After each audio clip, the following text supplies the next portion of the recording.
Hello everyone. We are going to do a couple projects in the garden today, right there. I have to stake and prune my tomatoes. I have made a little trellis there that I want to show you guys, but we're going to work on staking it together. I might plant some basil and some of my gaps in my beds as well. And then I want to show you guys something that I did in this area over here right after we finish with the projects inside that new area. I'm also going to do a little harvest after we finish staking and pruning the tomatoes. I noticed a little earlier there are a few things here that already need to be picked again. As you can see here, I built this little trellis, this bamboo trellis. This back view is not the best over there, but hopefully the tomatoes, once they grow up, they will cover that area of the house. But you see, I just connected two pieces of bamboo on each side and put this other pole over there on the top. And I'm planning to attach twine from here to the tomatoes on each one and weave the tomatoes around like I did last year on my previous garden in New York City. That worked out really well. I really like that. So I'm planning to repeat. I think it was the best way that I had to trellis my tomatoes. This is pretty tall. So what I think I'm going to do, I'm going to remove this, attach all of the twine, just put a knot in all of that, then put it back, and we're going to work in running the twine down and securing it with some garden staples. So let's do that first. So I put this all by myself together, so I'm sure I can also take it out. There we go, easy. And I have this looks like two, but that's one. 1, 2, 3, 4, 5, 6 tomato plants here that need to be staked, so I have to put 6 pieces of twine. The tomatoes are all growing really well in this bed. I was worried a bit about the soil, but everybody seems to be doing fine. And after we stake them, I'm going to remove the suckers. You can see this one is a really good one to show you guys how I do it. So we're just gonna stake it first and then we can prune it together. And while I'm working on this, I want to let you guys know that I have heard your concerns about this Greenstock over here. A couple of you say that it was not looking very stable, was looking a bit wobbly, and I agree. I was very nervous about it, but so far so good. It has stayed in there. We're gonna have a lot of rain coming these next few days, so I might need to do something about it. I wanted to go to Home Depot and get a paver, which is I had talked about before and never did. I just didn't have the chance to do it this week yet. So we're gonna have to wait. Actually, it's hard for me to talk about something else while I work in a project. So let's focus on this and then I'll talk about the Greenstock. Just going to try to cut this a little bit bigger than I think that it's going to be easy for us to have enough room to attach things. And see, I cut it and also do a little knot to do the bottom as well. So I'm just going to simply do a knot over here on the top. Since I have 6 tomatoes, I would need 6 strings. Last year I did this with very thin twine and I was afraid that they would just fall. The tomatoes would get too heavy and everything would collapse, but it didn't. They hang in there. And I also, instead of doing on a pole like this, I did it on another piece of twine. So I had two, like a twine going there and the twine's coming down. And it was fine. I was surprised, but it worked really good. Make it very easy for me to just weave the tomatoes in there. This one is a little thick. I think this is good. I'm not going to worry about it too much. Try to tie it really good. So just did a knot over here to a string, and we're going to do this 6 times and put that thing back up there. I should measure this, tie another one, and try to cut to about the same size as I did this other one. And if you have tried something like this, please let me know in the comment section below. Or you could also let me know what is your favorite way to stake your tomatoes. I've seen a lot of people online do it with cattle panels, but I find that a little pricey to buy the cattle panels. And if you don't have a truck, they're really hard to buy and transport too. I don't have a truck. We're sharing a small car, my husband and I. Okay, so I'm just gonna measure this. And they are not very accessible everywhere. When I was in New York City, we couldn't find them. The Home Depots in there just didn't carry that kind of stuff there. So this is pretty easy, just a piece of bamboo and some jute. You can buy bamboo at a garden center, or you can even order it online. And the jute you can order online too, or get at a garden center. Easy. So you can even use whatever piece of wood you have. And that would be an easy way to do it too. Get some scrap wood. And I think that you can build on. Or do like I did last year and just do on twines and hope for the best, and maybe it worked out for you like it worked out for me. All right, let me just work in these three little pieces, last little pieces here. Roof west.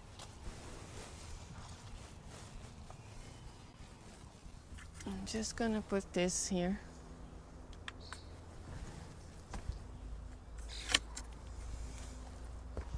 Again, and now I have to slide this to where the tomatoes are. I'm gonna use garden staples to attach these things to the soil.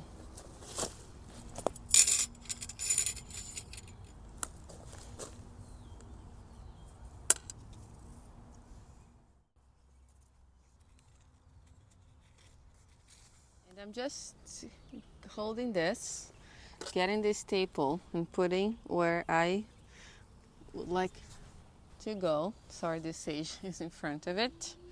See, the staple is right here, a little tight. Then I'm gonna tie it. I have a little extra, but that's all right. It's better to have extra than to not have enough. So that's good. And I would do the same thing with this other guy here, right here. This one I might even put a little bit more behind because it has a mount. Actually, no, I'll put in here. Right here. And I'm gonna tie it.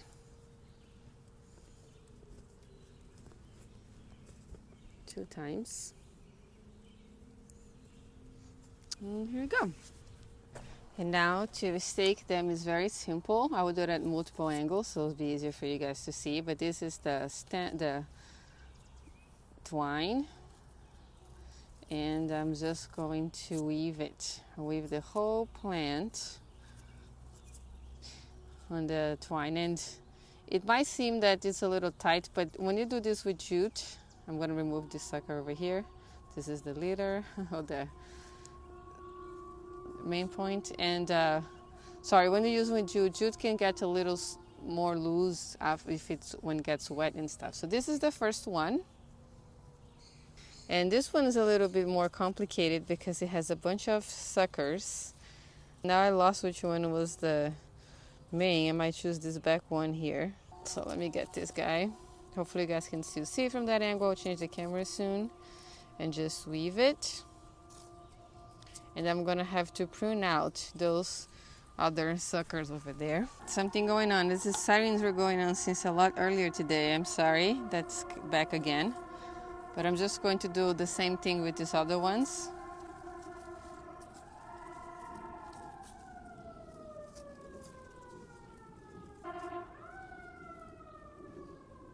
This one is beautiful, full of suckers. It's gonna be great to show you guys how to do this. How to prune to one stem. Makes sense to do this, to weave this, if you're planning to prune your tomato plants to one stem, which I am going to do. This one's a little behind. I think this is the Samarzano.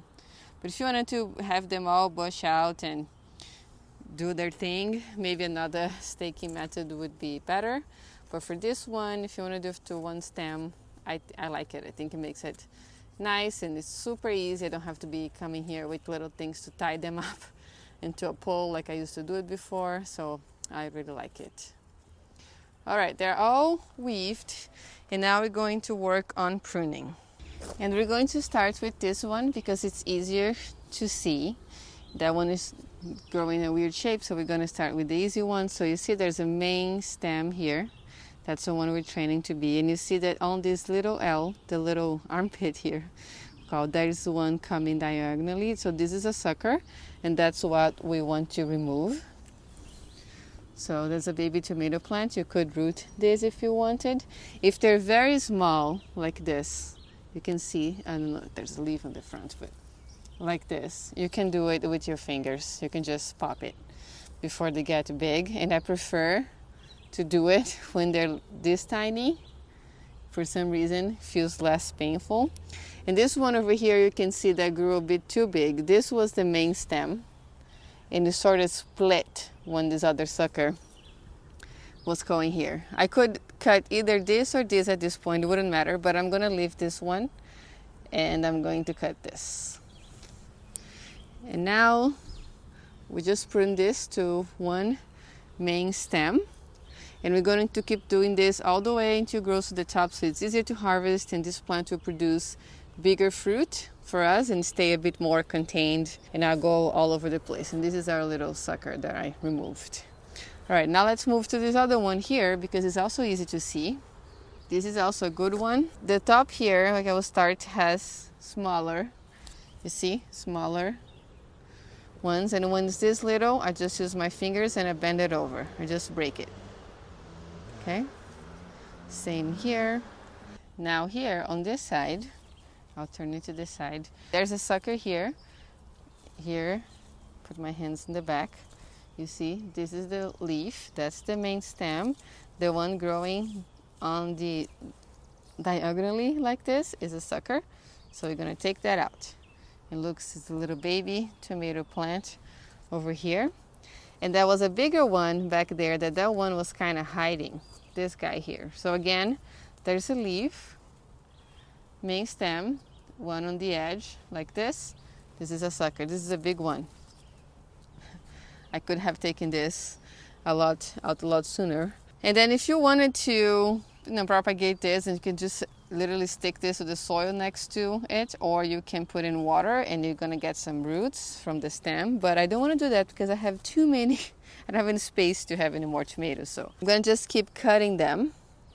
And with tomatoes on the bottom, I like to keep the bottom of the plant clear. So I'm also going, I just took a sucker out. I'm also going to remove the leaves. This is another sucker. So it prevents some splashback from rain. We're gonna have a lot of rain in the forecast. There's another sucker right over here. Take that out. And I'll take this leaf down here too. There's other leaf that is touching the ground. And it looks a lot skinnier, this plant. But that's gonna help with sending it energy to make more fruit and growing a little taller and stronger, and real good with that. I like to keep about, this is a 6 inches, maybe even more later, but I don't want to take too many leaves out of this plant. I want to still use some of to get energy to grow, and once it's a bit bigger, I might still remove these other 2 leaves. But they're looking healthy also, so they will stay. I forgot to do this on the first one I showed you guys, this. So I'm gonna remove the bottom leaf on this one too. Just one on that one, it was not too bad. And now because these leaves are healthy, they don't have any disease or anything on that, I'm just gonna put them right on the base around the tomato to kind of mulch it and decompose in place. This one here, like I said, it was growing a little funny. I couldn't tell if this might have been the main stem, but this one's a little bigger and it's closer to the twine, so I chose this to be the one that's going to be allowed to grow. So I'm going to take down the other ones, and these are all indeterminate tomatoes. So you only want to do this. Let me see, this one's a little interesting. That was a leaf, and this is the sucker. Okay, sorry. You only want to do this with indeterminate tomatoes because they will produce an indeterminate amount of fruits. They're on a vine, and they just keep producing through the year, depending on the conditions. If they're still happy and it's not too hot or too cold, they'll keep producing fruit, and if they don't get sick. But with determinate tomatoes, which I have a couple there, I'm not going to touch them. You don't want to do that because they are bush variety plants, not a vine, and they do a determinate amount of fruit. So they're predetermined how much fruit they're going to set. If you do this and you try to prune that way, you might end up losing your harvest. So you only want to prune like this to one stem, the plants that are indeterminate. And these two here, these two little bushy plants here, they are purple heart tomatoes. They are from the dwarf tomato project. and I got this from the Hudson Valley Seed Company, and they are semi-indeterminate, which means that they're compacted, but they can still keep growing. I am going to treat them as determinate this year. I have grown this in the past couple years. Last year I grew them in a Greenstock, and because they're in containers, I decided to prune it, but I think I lost some amount of fruits from doing that, so this year we're just gonna let it be. I might put a couple tomato cages in here once they get bigger, but for now they're going to be just like this. And right here in the front I have another tomato. This is a cherry tomato. This is one from my friend. He started with black cherry tomato and sort of mixed with whatever he had in his homestead, and it's kind of its own variety now, and he gave me some seeds for it, and it was really tasty. One of the best tasting tomatoes I have had. So I'm trying to also train this to go through one stem, even though it's a cherry tomato. It's also indeterminate, and especially because I planted some beans here on these edges and the sides, and I want everything to have space to grow in our limited space. So I'm going to also prune this. I'm taking the bottom leaves as well. This one is a little damaged. That's some sort of bug that's eating it and making these little holes. So I'm gonna take that down. Also give some more space for this marigold to grow here. There's some nasturtiums that just popped up in this little corner. Oh, the suckers are always small, so I'm able to just pinch with my fingers. There you go. Looking pretty healthy, this one. I'm very proud. And this one I have already put this string here, and I was already weaving. That's a sucker right here on the side.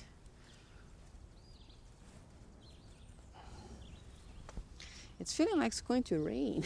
All of a sudden everything got cool.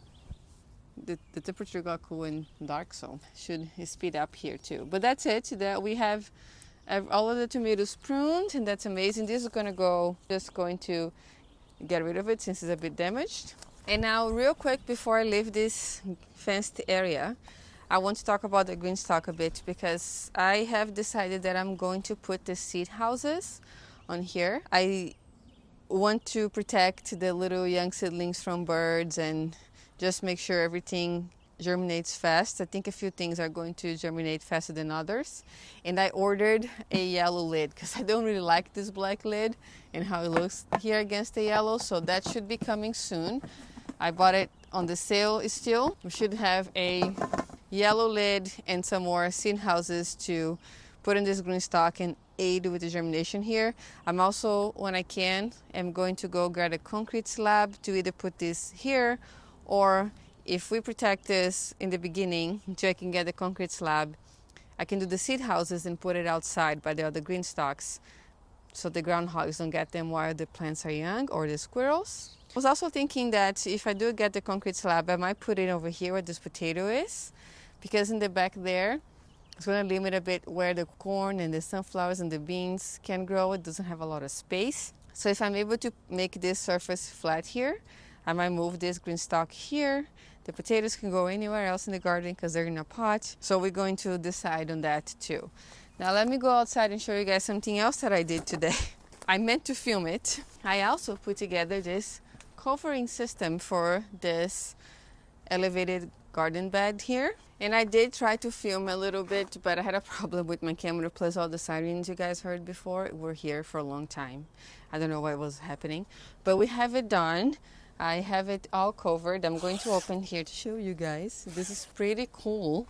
You can open either one side or both sides, and you can just roll it. And these little two Velcro things here can attach to the top and just stay there. How cool is that? So I did a few things since we saw this bed last video. I showed this bed. I was doing the big harvest with the brassicas, and since then I have amended the soil and I have planted a few extra things too on the gaps. This one came out much nicer. So let's take a look at that. First, the cover. So it's a 4-in-1 covering system. So it's a trellis as well. You can see there are little supports over here on the side and the back, so plants can climb on it. And then we have the cover, so we can protect for animals, which is what I wanted this for.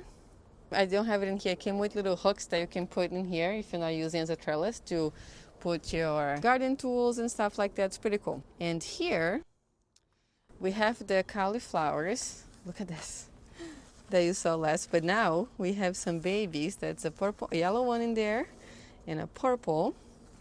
Another one here. This one's doing something weird. It's a yellow one, but the head is looking a little weird.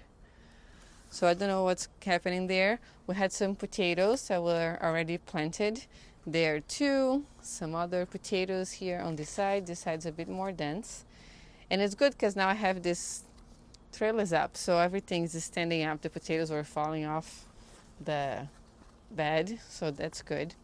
And I have planted a few things in anticipation of having to harvest these really soon. Probably going to harvest these 2 cauliflowers within a week, which will make a lot of space available in this bed. I have added some compost in here and just mixed it in with the potting soil. That's why I can still see some potting soil, but I put a generous amount of compost in there, and I planted a few things. So you can see there's an eggplant in here. I have a sun gold tomato here that I plan to sort of let it grow all over the back here to trellis. And I have a cucumber here on this side that I'm also going to try to just attach to the back there. I have another tomato here in the corner.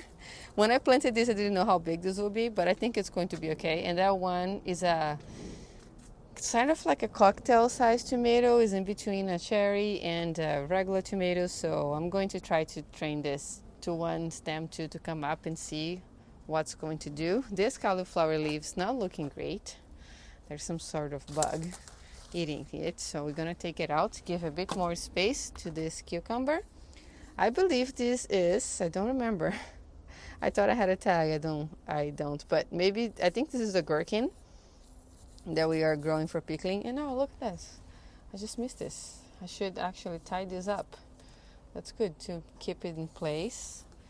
And some more here too. I did see those for the top over there, but I missed the ones in the back. So this is what you do. You just attach it so the cover stays in place, which is pretty cool.